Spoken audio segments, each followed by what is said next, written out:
판타지 웹소설의 세상, 치열한 권력과 운명의 소용돌이 속. 한 번쯤 상상해봤던 그 이야기, 만약 내가 그 안으로 들어간다면. 오늘 소개할 소설은 2급 작가님의 소설 속 편기사가 되었다라는 작품입니다.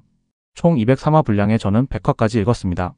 악플을 달고 눈을 떴더니 이름도 없는 편기사가 되어버린 한 남자의 성장과 선택, 그리고 비극적 운명에 맞서는 인물들의 이야기입니다. 완벽히 정의롭지도 그렇다고 완전히 냉혹하지도 않은 현실적인 영웅 로니아드. 그와 함께하는 이야기 속으로 들어가 보겠습니다. 야근 후 맥주 한 캔에 의지해 읽어내린 판타지 소설. 마침내 엔딩을 확인한 순간 분노로 가득 찬 댓글을 남긴 그 밤에 모든 것은 시작되었습니다. 눈을 뜨니 낯선 세계, 이름도 없는 하급 편기사 로니아드 캄브라만이 되어 있었습니다. 시한대장의 꾸지람 속에 시작된 첫날. 그저 조용히 살아남고자 했지만 인생은 언제나 예기치 못한 방향으로 흘러갑니다. 보고서를 다시 쓰라는 지시에 전생의 직장인 감각을 총동원해 육하원칙에 맞춘 완벽한 보고서를 제출한 로니아드. 하지만 그 탁월함은 곧장 그를 위험한 잠입 임무로 이끕니다. 거지로 변장해 병사 한스와 함께 잠복에 나서고 범죄 조직 두목 파마스의 아지트에 단신으로 침입합니다. 칼날이 번뜩이고 순식간에 적을 제압하는 그의 힘과 속도는 일반 기사와는 비교조차 되지 않았습니다. 만화가 담긴 일격의 범죄자들은 속수무책으로 쓰러지고 인질은 구출됩니다. 자신이 빙의한 이 육체의 힘이 상상 이상임을 처음으로 체감한 순간이었습니다. 이 사건은 곧 치안대 내에서 주목을 받게 되고 반개 귀족 트래비스 패거리의 시샘과 견제가 시작되었습니다. 시비가 붙은 자리에서 힘 조절을 잊은 로니아드는 순식간에 상대의 손을 으스러뜨리고 나머지까지 단숨에 제압합니다. 사건은 커지지만 치안대장의 배려로 감옥은 면한 채 근신 처분만 받게 됩니다. 로니아드는 2년 전 토너먼트 19위로 기사에 등용된 인물이었습니다.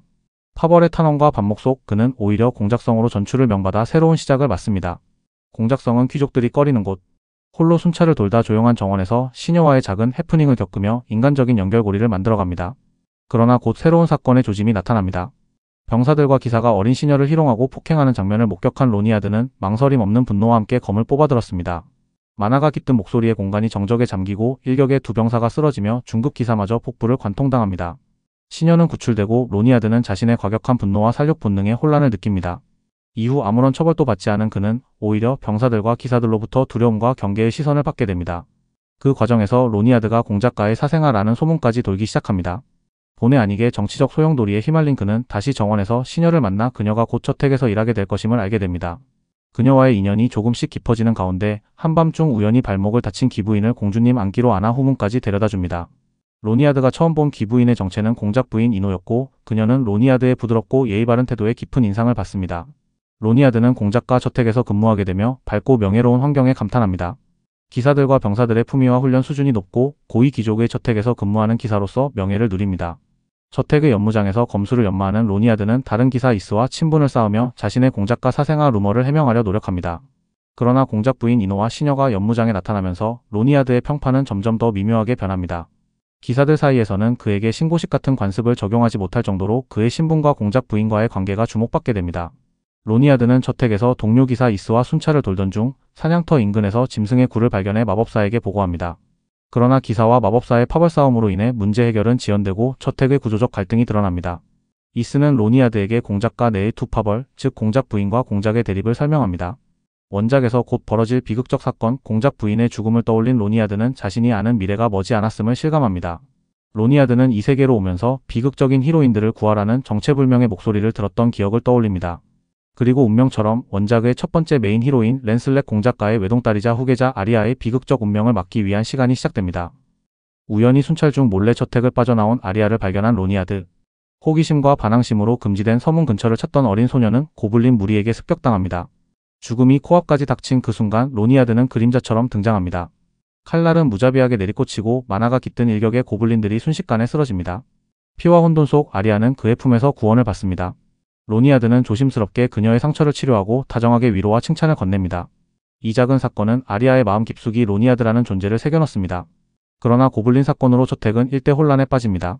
책임 떠넘기기와 정치적 계산 끝에 로니아드는 지연된 보고라는 명목으로 중앙행정부로 징계성 전출을 당합니다. 그러나 그는 묵묵히 업무를 받아들이며 탁월한 행정 능력으로 행정부를 혁신합니다. 산더미 같은 서류와 회계, 정돈되지 않은 시스템 속에서 효율과 질서가 새로이 자리 잡습니다. 동료들은 그의 실력에 감탄하고 곧 그의 존재 없이는 일상이 상상되지 않을 만큼 신뢰를 받게 됩니다. 한편 은인인 로니아드의 징계를 알게 된 아리아는 분노와 슬픔에 휩싸입니다. 어머니 이노 공작 부인에게 달려가 모든 진실을 고백하고 직접 누명을 풀어내려 나섭니다. 결국 이노는 진상조사를 통해 파벌의 잘못을 바로잡고 로니아드의 징계를 철회합니다. 하지만 그의 정체에 대한 의심도 커져갑니다. 이노 공작 부인은 과거 몰락 귀족 출신 왕실 근위 기사 치유 마법과 행정 실력까지 갖춘 그를 곁에 두고자 비서관 겸 호위 기사로 발탁합니다. 점차 서로의 능력에 신뢰와 긴장감이 더해지며 주변의 시선도 달라집니다. 로니아드는 곧 시녀 제인의 숨겨진 정체를 눈치채게 됩니다. 제인은 사실 몰락한 왕가의 마지막 공주, 원작 주인공 로지스트의 누이로서 지금은 신분을 숨기고 살아가는 인물입니다. 차분하고 품위 있는 시녀의 이면을 알게 된 로니아드는 그녀를 둘러싼 운명과 비밀에 더욱 몰입하게 됩니다. 그러나 평화는 오래가지 않았습니다. 공작 하이든이 3일 뒤 영지로 온다는 소식이 전해지고 모두가 충격에 빠집니다. 이노와 저택 사람들은 긴장에 휩싸이고 로니아드는 신속히 대책 마련에 들어갑니다. 공작파와 공작 부인 파벌 간의 암투가 시작됩니다. 드디어 하이든 공작이 도착합니다. 그 소식은 영지 전체의 10번의 몬스터 침공에 버금가는 재난처럼 받아들여집니다. 하이든은 곧바로 아리아를 찾으며 국왕 체스카드의 10번째 부인으로 정략 결혼을 밀어붙입니다.